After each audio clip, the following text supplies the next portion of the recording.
Athene Wright demonstrates hat blocking. Inside the costume shop, now that it's renovated, you will find hat bodies located on this baker's rack in these boxes for you to use for this project. And inside this cabinet over here, you will still find the hat forms, the head forms, the wooden hat blocks, and at the bottom, the blocking tools in the green bin. The supplies that I've prepared for blocking this hat are the felt hood, the block, plastic wrap to wrap the block in, these pieces of rope, this half set of pliers, half hammer thing, and then this tool, which I may or may not use, but is useful for stretching the felt over the hat. I've already turned on the steamer, and you can see that it is in fact at full temperature. It's got a little steam going on.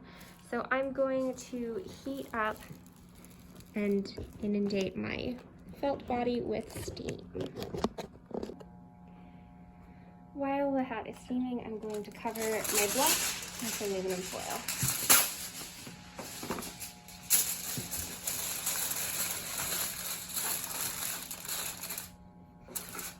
Using the toliker to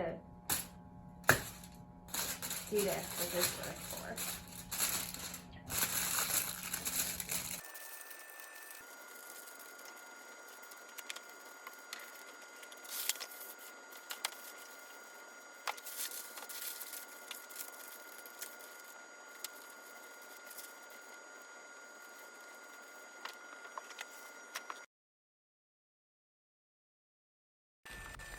I've speeded up the video here so this clip won't be really long for you to watch, but for time management purposes, originally this part of the video was 20 minutes long.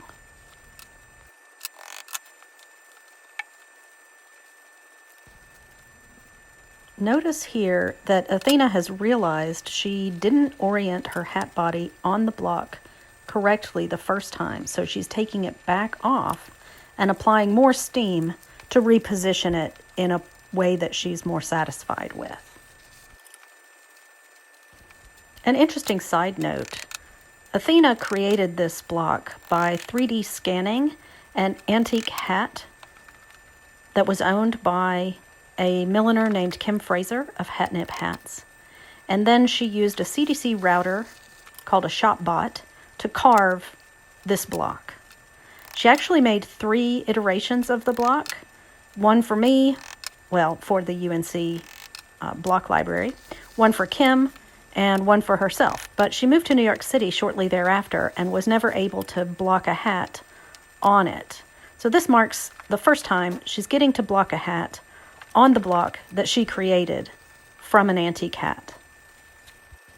Notice how she's using the weight of another hat block, that one she also created using 3D printing.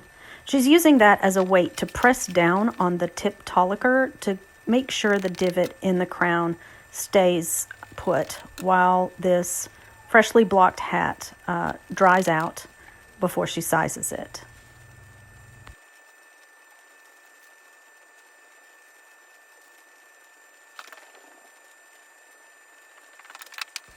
She has the luxury of having 2 iterations of this hat block so that she's brought the second one there in the background to look at it as a reference to make sure that she is blocking all the rope lines and folds in the hat so that she gets a good copy of it in felt.